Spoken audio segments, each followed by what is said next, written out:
अस्सलाम वालेकुम मिलनारोस, मैं हूं एहसन सईद। तो आज आपको सिखाया जाएगा कि पोल्ट्री फार्म का बिज़नेस आप कैसे कर सकते हैं बिल्कुल कम इन्वेस्टमेंट के साथ और हाई लेवल पे आप पोल्ट्री फार्म का बिज़नेस कैसे कर सकते हैं। हमारे साथ मौजूद हैं सुहेल साहब।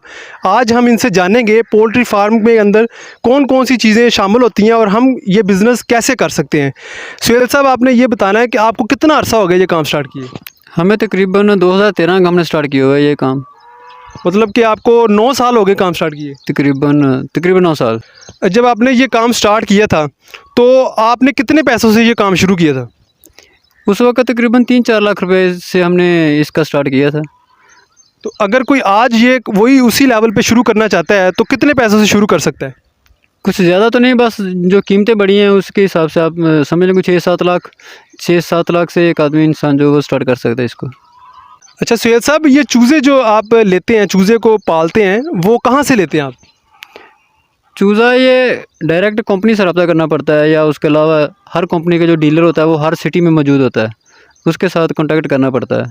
आप उसके साथ कांटेक्ट करें, आपको इजीली कोई बिल्कुल भी ज़रा सी मुश्किल भी नहीं पेश आएगी। चूज़ा पलने में कितना टाइम लगता है?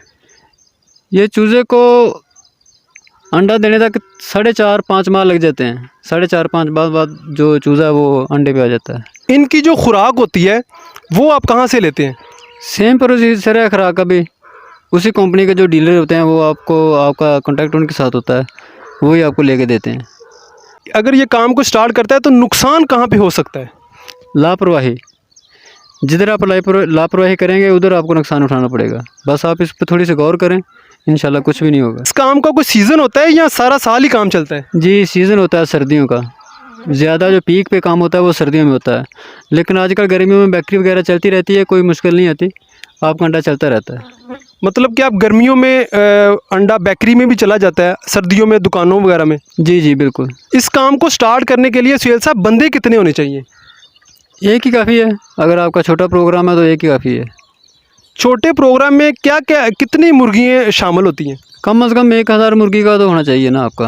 1000 मुर्गी के नीचे तो आपको ना वैक्सीन मिलेगी ना मेडिसिन मिलेगी। 1000 मुर्गी से आप स्टार्ट ले सकते हैं। हमने भी 1000 मुर्गी से स्टार्ट लिया था। 1000 मुर्गी को रखने के लिए जगह कितनी दरकार है? ये तकरीबन एक मुर्गी को 1.5 मरबा फुट जो होती है ना वो देते हैं। उसके हिसाब से आप उसकी पैमाइश कर लें, उसी हिसाब से आप अपना शेड बनाएं, अच्छा माहौल दें, इंशाल्लाह अल्लाह ताला बेहतर करेगा। आपको क्या लगता है ये जो शेड बनाना है ये किस एरिया में ज़्यादा बेहतर रहता है? जिधर आपको कन्वेंस का मसला ना हो। कन्वेंस आपकी इजीली आ जा सकती है, क्योंकि आपके फार्म पे ज़ाहिर है फीड आएगी, सेलमैन आएंगे, उनके लिए कोई मुश्किल का पेश ना आए। सुहेल साहब, आपने ये काम कहाँ से सीखा था? हमने तो खुद ही सीखा था, बस अल्लाह का नाम लेके चूज़ा डाल दिया था। हमने ब्रायलर से स्टार्ट लिया था। हालांकि ब्रायलर का थोड़ा सा मुश्किल होता है, लेकिन आप ये समझ लें कि अगर ब्रायलर का आदमी कर सकता है, लेयर का तो बहुत आसान है उसके हिसाब से।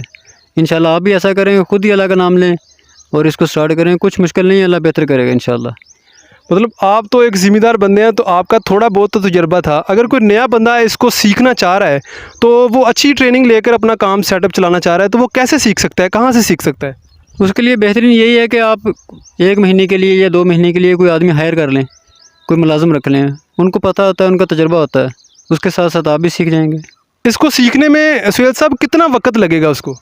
नहीं, कुछ वक्त तो नहीं लगेगा, कुछ दिनों में पता चल जाएगा। फिर आप आहिस्ता आहिस्ता जब आपका जो मार्केट में आप जाएंगे, मार्केट में आपकी वाक़फ़ियत बनेगी, बहुत सारी चीज़ें आपको फिर मालूम हो जाएंगी। ये कुछ दिनों की बात है। जब सुहेल साहब आप चूज़ा ख़रीदते हैं तो उसमें आप कौन सी चीज़ें देखते हैं कि चूज़ा ठीक है या नहीं ठीक? अगर कोई नया बंदा लेता है चूज़ा तो वो कैसे उसको ख़रीद सकता है, अच्छी चीज़ें उसमें कैसे देख सकता है? ये कंपनियाँ होती हैं, ब्रांड होते हैं मार्केट में। आप अगर अच्छी कंपनी से रब्ता करेंगे तो आपको अच्छा चूज़ा मिलेगा।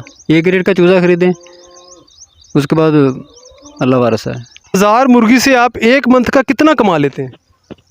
जब हालात डाउन चल रहे होते हैं ना, मसलन कि अगर आपकी मुर्गी ठीक रहे, अल्लाह ताला उसको बीमारी से जो बचा के रखे, तो फिर 1 लाख के करीब चल जाता है जब हालात थोड़े से नॉर्मल से चलते हैं, और उसके अलावा 1.5 तक पहुंच जाता है। मतलब 1.5 लाख रुपए आप एक मंथ का कमा लेते हैं जब नॉर्मल कंडीशन होती है? जी जी, 1000 मुर्गी इसी तरह कमा लेते हैं। अच्छा, मुर्गी को कोई बीमार होने का ख़तरा है? जी जी, इसकी बहुत सारी बीमारियाँ होती हैं और वैक्सीन भी होती हैं। वैक्सीन आप प्रॉपर टाइम पे लें, और मुर्गी का जो है वो उसको देखते रहें आप, मतलब उस नज़र रखें अपनी, तो मेडिसिन चलाते रहें, कुछ भी नहीं, अल्लाह ताला। इसकी जो मेडिसिन वैक्सीन कह रहे हैं वो एक बंदा जो इसको करना चाहता है तो वो इसको कैसे दे सकता है? वो सीखना पड़ेगा इसका ये काम भी? हाँ, वो थोड़ा, वो भी इतना डिफ़िकल्ट नहीं है, वो भी नॉर्मल बस पानी में देनी होती है वैक्सीन जो होती है, थोड़ा सा प्रोसीजर होता है, वो इतना मुश्किल नहीं होता। तो वैक्सीन ये इसकी जो चूज़े की वैक्सीन होती है वो कहाँ से मिलती है? वो भी आपको मेडिकल स्टोर से।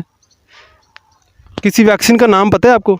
हाँ, इसमें गंबोरो आती है, फिर लसोटा देना पड़ता है, एनडी की वैक्सीन होती है, वो उसको मुख्तलिफ प्रोसीजर पे जो जब 30 दिन का होता है चूज़ा या उससे ज़्यादा होता है, इस तरह 2-3 उसके होते हैं टर्न। सुहेल साहब, इसकी कोई बिजली का खर्चा आता है आपको? बिजली में कौन कौन सी चीज़ें आप यूज़ करते हैं और कितना बिजली का खर्चा आ जाता है एक मंथ का? जी, बहुत ज़्यादा नहीं आता, जितना बड़ा सेटअप है उतना ज़्यादा खर्चा, जितना छोटा सेटअप है वो खर्चा उसी हिसाब से आएगा। हमारा इधर इस सेट पे तो पंखे हैं 2, जो हम इसके माहौल को दुरुस्त करने के लिए चलाते हैं, और लाइट्स हैं जो रात को चलती हैं, इतना ज़्यादा नहीं है, बस 3-4 हज़ार रुपये महीने का समझ लें आप। अच्छा सुहेल साहब, अगर कोई नया बंदा इस काम को स्टार्ट करता है तो वो इसकी मार्केटिंग कैसे करेगा? इसको कैसे बेचेगा चूज़े को? बिल्कुल भी मुश्किल नहीं है इस दौर में। आप किसी सेलमैन से रब्ता करें, अगर आपने चूज़ा डाल लिया तो मुर्गी अंडे पे आ गई है तो सबसे पहले आप मार्केट में जाएँ, किसी डीलरशिप से रब्ता करें, या कोई अगर आपको दोस्त है पोल्ट्री वाला उससे कॉन्टैक्ट करें, वो आपको मुर्गी लेके देगा, आपको फीड लेके देगा।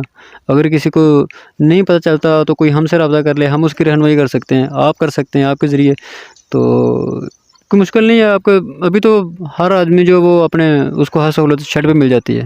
अब अल्लाह ना करे किसी मुर्गी को बीमारी लग जाती है तो इसका फर्स्ट एड क्या करते हैं आप? इसकी इलाज कैसे करते हैं? जितनी जल्दी हो सके उसकी मेडिसिन आपको चलानी है। आपने ये नहीं देखना कि अभी क्या टाइम है, बिल्कुल भी इसको टाइम नहीं देना।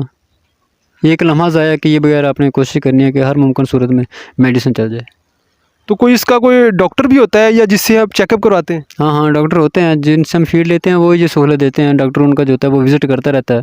लेकिन अगर आपको अचानक कोई इमरजेंसी बन गई है तो फिर आपको खुद अपनी जो मुर्गी है, अगर आपको नहीं पता चल रहा है इसको क्या मसला है, उसका आपको जो एक एक्सपायर्ड पीस है वो लेके जाना पड़ेगा लेबॉर्ट्री में।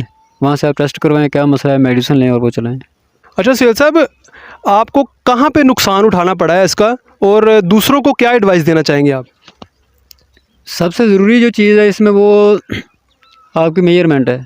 अगर आप जगह का सही तयन करते हैं, उसकी मुर्गी को सही पैमाइश देते हैं, उसका जो एरिया है जहाँ आपने शेड बनाया हुआ है वो ऐसा नहीं है कि 1000 मुर्गी का आपने शेड बनाया है और मुर्गी उसमें 1200 या 1500 छोड़ दी है। ये मेरे हिसाब से तो ये सबसे बड़ी गलती है। आपको इससे बचना चाहिए और इंशाल्लाह अल्लाह बेहतर करेगा। अगर आपको पैसा कमाना और ज़िंदगी में आगे बढ़ने का शौक़ है तो हमारे इस चैनल को ज़रूर सब्सक्राइब करें, क्योंकि ये दोनों चीज़ें आपको इसी चैनल पर मिलती रहती हैं। अपना बहुत सारा ख्याल रखें, दुआओं में याद रखें। अस्सलामु अलैकुम व रहमतुल्लाह।